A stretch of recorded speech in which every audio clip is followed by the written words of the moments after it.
So our second article will be presented by Christine Kim from Hong Kong University of Science and Technology and David Dubois from INSEAD in France. This interesting paper investigates whether a customer's political ideology can in fact influence their luxury brand choices. Thank you for joining us, Christine and David. Thank you, Chris, for the intro. I'm Christine. I'm at Hong Kong University of Science and Technology, and this is a joint work with Brian at Georgia State and David at INSEAD, who will join us later. So in this paper, we examine how political ideology influences consumer decisions. And I think it's important to point out right now that when we say political ideology, we focus on the left to right spectrum, which captures varying degree of political conservatism. So typically on the left side is what we refer to as liberals or Democrats. And on the right side is what we refer to as conservatives or Republicans. We know that political ideology is a powerful belief system that shapes many decisions, but the question is it also relevant for marketing? So we believe the answer is yes, because political ideology can be a great segmentation and targeting tool. So political ideology effectively captures different preferences. As we know, Republicans and Democrats disagree on many things, including brand choices. So for example, when it comes to coffee, Democrats prefer Starbucks, whereas Republicans prefer Dunkin' Donuts. Also, political ideology is easily identifiable, making the targeting process easier and effective for marketers. So political ideology can be identified based on their location, so along the geographical map, as well as media outlets such as TV channels, like whether you're watching Fox or CNN, magazine subscriptions like Wall Street Journal versus Huffington Post, or based on their SNS footprints, so whether you are sharing or liking the post by Obama versus Trump and so forth. So political ideology can be a powerful segmentation tool. And in this paper, we focus on an industry where segmentation and targeting is particularly important because of its nature to appeal to specific segments of market. So we look at luxury goods. So in this paper, we ask the question of how does political ideology influence consumers' desire for luxury goods? So in general, Republicans hold more favorable view toward wealth accumulation than Democrats. So Republicans view wealth accumulation as a signal of one's merit, whereas Democrats view it as a reflection of failed social system, hence to be corrected. And since luxury goods are closely related to accumulation of wealth, this suggests that Republicans may be more favorable toward luxury goods than Democrats. And people seem to share the same intuition. So we asked 160 people in an online survey. Among Republicans and Democrats, who do you think will love luxury goods more? And about 75% of people thought that Republicans will love luxury goods more than Democrats. And this isn't so surprising, as it's very much in line with how the popular media typically portrays Republicans as the party of the 1% and party for the wealthy and so forth. So if this intuition is true, then marketers of luxury goods just need to target Republicans, and their marketing activity will be a lot more effective. However, this is what people think Republicans would do. But do Republicans actually desire and purchase more luxury goods than Democrats? And if so, when does that happen? So to answer this question, we analyzed a large car purchase data set. So this data set was collected through a survey that was sent out to people who recently purchased a new car across 50 states in the US. So in this data set, we have information on whether they bought a luxury car or a non-luxury car, as well as some background information of consumers, such as whether they're Republicans or Democrats, their age, gender, as well as socioeconomic status, or SES, which was measured by both income and education. And what we found was that Republicans were more likely to purchase luxury cars than Democrats only when their current socioeconomic status is high, but such difference was not observed when their current socioeconomic status is not high. So high-status Republicans were 9.8% more likely to purchase a luxury car than high-status Democrats. This translates to 14 0.45% increase in sales if marketers target high-status Republicans than high-status Democrats.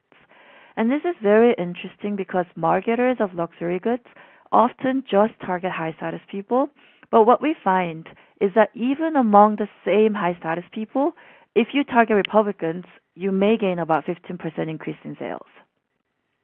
So this is very interesting, but here we pushed the question a little further and asked, why? Why would Republicans desire luxury goods more than Democrats only when their current status is high? What about being high status that drives Republicans to desire luxury goods more than Democrats?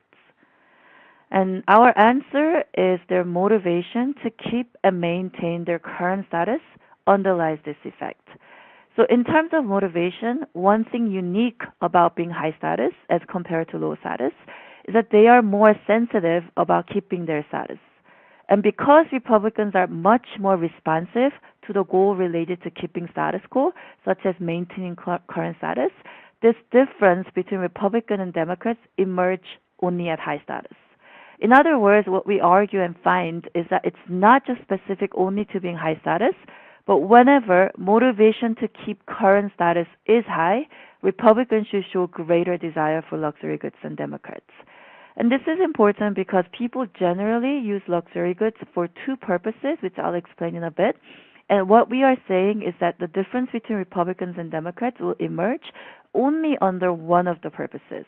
So first, people use luxury goods to maintain their status. So luxury goods are used as a display and signal of their current status.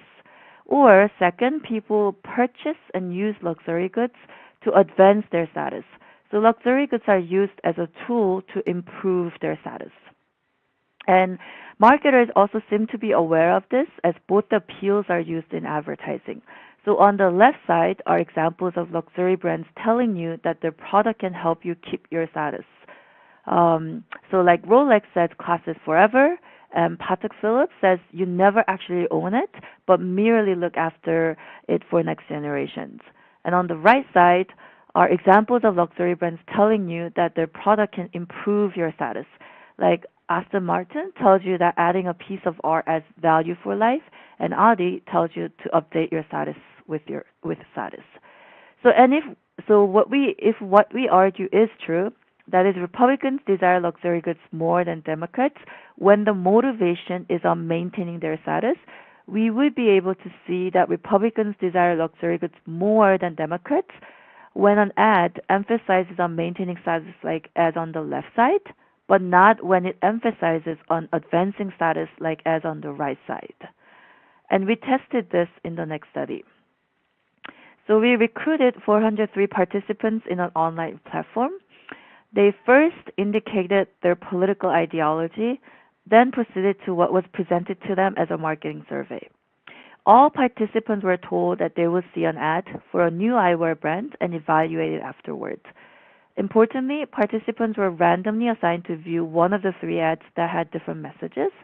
So the first, no status ad, had no emphasis on status, whereas the next two ads had emphasis on status but with a different focus. So the second, status maintenance ad, the one in the middle, emphasized on keeping status, whereas the last status advancement ad on the bottom emphasized on updating status. So after viewing one of the three ads, participants indicated how much they were willing to pay for the eyewear that they just viewed. And let me show you what we found. So in general, when status emphasis was used, that's the middle and the far right side boxes, people were willing to pay more than when status emphasis was not used, which is the far left side box. When status emphasis was not used, people were willing to pay about $30 to $40, but when status emphasis was used, people were willing to pay about or above $50. And this part is not so surprising. Like, we know that the use of status appeals will increase their willingness to pay. But now what's more interesting is the difference between Republicans and Democrats only emerged when the status maintenance message was used. So some of these numbers seem to show a little bit of a difference, but it's important to note that it's not statistically different in the first and the middle boxes. So when the status message was not used, the far left boxes, both Democrats and Republicans were willing to pay around $30-some. And when the status advancement message was used in the middle part, both the Democrats and Republicans were willing to pay around $50. But when the status message, maintenance message was used far on the right side, Republicans were willing to pay about $75, whereas Democrats were willing to pay around $57. So we find that Republicans pay more for the product than Democrats only when the status maintenance message was used. So now I'll hand it over to David to summarize key findings and implications. Thank you very much, Christine, and good afternoon, everyone. So the studies that Christine just presented are sets of two studies that are part of a broader empirical set. We looked at the effect of political ideology on preference for luxury products across multiple categories: cars, fashion clothes, eyewear, headphones. Again, if we want to summarize, the main finding is that Republican consumers desire luxury goods more than Democrat consumers only when their social status is high. And social status here refers to where consumers stand in the hierarchy, typically a combination of education and income. We also find that Republicans desire luxury goods more than Democrats when the ad message of a brand focuses on keeping status, because that framing matches Republicans' desire or preference for status maintenance. So overall, the results that we obtained suggest that luxury, and we could actually extend these findings to prestige or premium brands that can jointly use political ideology and status goals to better segment and effectively target their customers. So practically, we propose these decision guidelines for any manager or executive of brands that speak to consumers' aspiration or status goals. The decision guideline asks the basic question is: does your brand use currently status maintenance positioning? If yes, then our effect suggests that your efforts should focus on identifying and targeting a conservative segment, because those are much more likely to respond to status maintenance. You could do it in different ways. Christine already mentioned the ability to identify Republican audiences based on their media consumption, Fox News, other news. Also target geographically polarized regions or areas at the state, at the county level. Tons of data exist on that. And also more recently with digital analytics, it's becoming increasingly easy to target Republicans or Democrats through digital footprints such as likes or comments on social media that can reflect consumers' political view. Now, if the answer is no to the original question, which is that your brand use status maintenance positioning, now the question is, can you still use status maintenance in marketing communication, similar to what, if the answer is yes, you can use something similar to what Christine presented in study 2. If no, then the question would be, can you, within your specific segment, identify individuals or contexts with high status maintenance activation? So people for whom status maintenance is important. We've already mentioned high socioeconomic status people. Another idea would be to think about moments in the customer journey or moments in economic times, for instance, economic downturn, during which people are particularly sensitive to maintaining their status because they're afraid of losing them. Right. Again, the main goal is how to better leverage status maintenance goals by identifying and positioning your brand along this line. So I'm going to stop here now, but we welcome any questions. Thank you, David and Christine.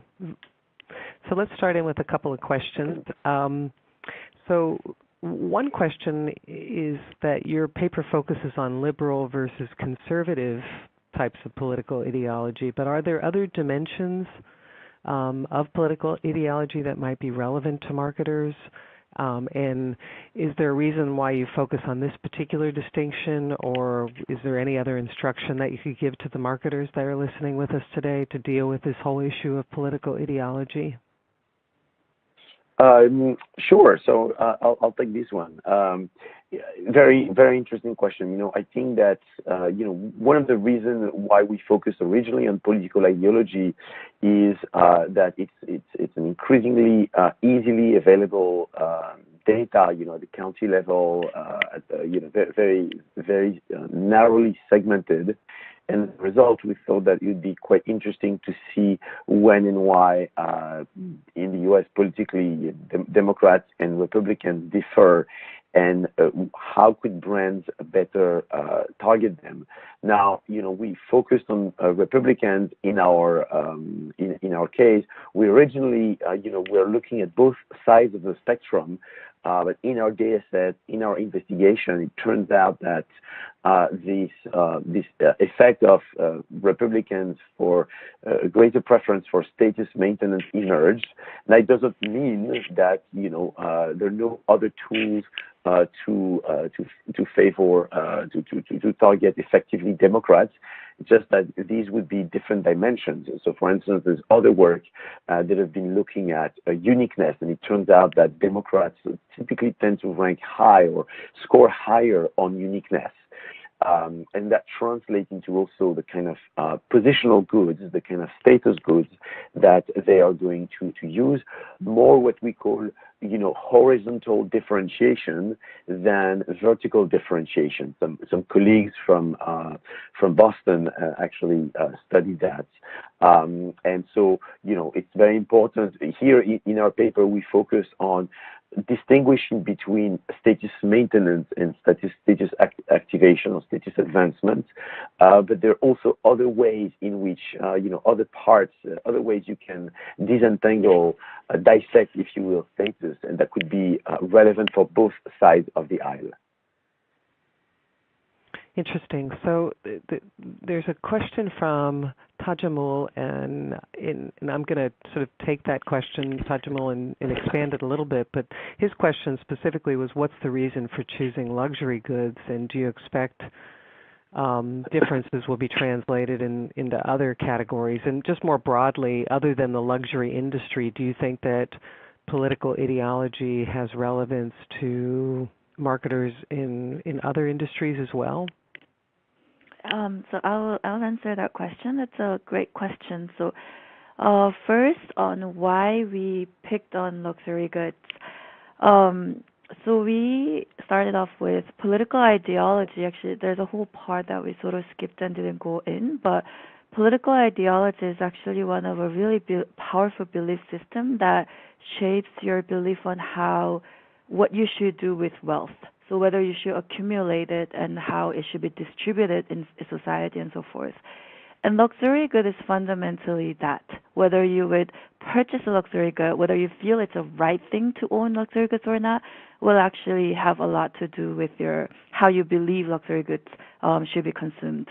But there was no work in luxury goods that examined how belief system influences your luxury consumption. And we were thinking about this, and we realized that political ideology is actually can be a powerful belief system that can influence your luxury consumption, but hasn't been examined. But because of how both are really closely related to this idea of what to do with wealth, accumulation of wealth and signaling wealth, as well as sharing that, and whether you feel right, and luxury being the medium of that, there is a very close connection there theoretically, which has been examined. So that's why we actually chose to examine luxury consumption. And on the question of whether we expect differences to be translated into other product categories, it's very interesting, and I think it's actually just political ideology itself, I think, has so much potential that marketers and researchers can examine in different things. We know that already something about whether it's a unique product versus, or something about like pro-environmental or pro-social products.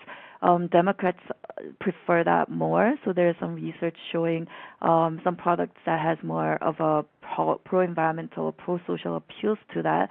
There's some work that has linked political ideology to that. Some other product dimensions that might be linked to political ideology that we can consider is something about maybe a simple product category versus an ambiguous product category. So product can be a very simple to understand, or it might actually be a little bit more complex to understand. It could be experience or product. And there's whole political ideology, something about that tells you that Republicans are not very good with ambiguity. They like simple things. Whereas Democrats actually like nuances, and they register that better. So maybe this difference may be captured in how they also prefer the product in that dimension. So those are just a couple of thoughts that could be taken further. But again, it's an empirical question that has not been investigated, but an open wide field to think about. It does seem like that marketers could really benefit from, as you started, it struck me in the beginning of the talk when you made the distinction between Starbucks and Dunkin' Donuts and these other brands, that just even at the core, this does seem to be a very important trait that, in, I guess, belief system that consumers have that marketers could easily tap into. But this raises the question that Patrick just asked, which is, have you since explored the risks of being perceived as aligning with a particular political ideology? So even though Republicans prefer Dunkin' Donuts, is that something that Dunkin' Donuts wants to tout because they may in fact dissuade Democrats from stopping at their shops for a cup of coffee? So is there any follow-up work that looks at the risks of aligning with a particular political ideology? So I could answer that briefly, and David can jump in later. But so actually, there is a more risk of not doing it. So in our paper, which we didn't show, but the marketers are actually already aligning their media outlet choices to align that with their brand fans' political ideologies. So when you, for example, Jeep is the most admired brand, car brand by Democrats. They only advertise on left-leaning media, and they would never advertise their brand on right-leaning media. There was also a couple other scandals or issues where, for example, Apple is considered usually liberals, and liberals really love them, but they put their advertising on a show that was very much associated with being very right-wing. And there was a very, very bad lash coming from their brand fans. So Apple had to pull their advertising from this particular media right after. So if anything, there's actually a risk of not aligning your advertising media outlet decisions and all that with your brand fans' political ideology. It's just one of those things, actually, they are doing it with knowingly or not knowingly. It's not like, I don't think it's one thing for the marketers to be like, that's what we do. They never want to be overly associated with one political ideology. But in terms of their actual decisions, it's very much aligned. And when you don't do that, there is actually a lashback coming from your brand fans for not doing that. Very interesting. So Radula asked a question right at the beginning, and I'm circling back to it now because I think it's also very important in terms of thinking about marketers around the world. And I know Christine's calling in almost from the middle of the night here in Hong Kong, and David is ready for dinner over in France. And so just thinking about, whether your findings apply in other countries, do you have any sense of, any results or even just your own thoughts about whether marketers around the world would be able to learn something from your findings? Yes. No, so Chris, it's a great question, and thank you, Radula, for asking it as well. So one thing to keep in mind when using political ideology as a segmentation variable is that there are longitudinal, differences, time differences, meaning that political ideology can change over time in a specific geographical area. And obviously, as you pointed out, there are also a number of cross-cultural differences in what left wing and right wing means across countries. So one thing that we did actually is to try to replicate our findings in France, because we have a number of facilities there. And we failed to replicate these findings. And we failed to replicate the findings for one reason, which is that the type of beliefs that the right wing have in France are not necessarily aligned with status quo. So remember that one of the reasons, the key reason why we find the effect is that we find that in the US, the conservative ideology tends to trigger this preference for keeping things as is, this status quo. In different cultures, in different countries, this might not be the case. And so that's kind of also one very important learning of our paper, is that you have to go beyond political ideology. And what's really important in the context of this luxury and premium products is really to understand what are the factors that drive people to favor more status advancement versus status maintenance. Turns out that yes, in the US, being conservative is a very important factor for this. This doesn't apply to other countries like France or others. It may apply to yet other countries where this indeed a preference for status quo is present, is aligned with the right wing. But this could also apply beyond political ideology. And you can imagine different segments for which the conserving the status quo, keeping things as is important. In particular, I'm thinking about different levels of religiosity of your customers, or do you evolve in urban versus more rural areas where things might be more stable, and so keeping things as is may be particularly important. Well, thank you very much, David and Christine. And appreciate your involvement in the seminar, and so late at night, Christine. Thank you very much.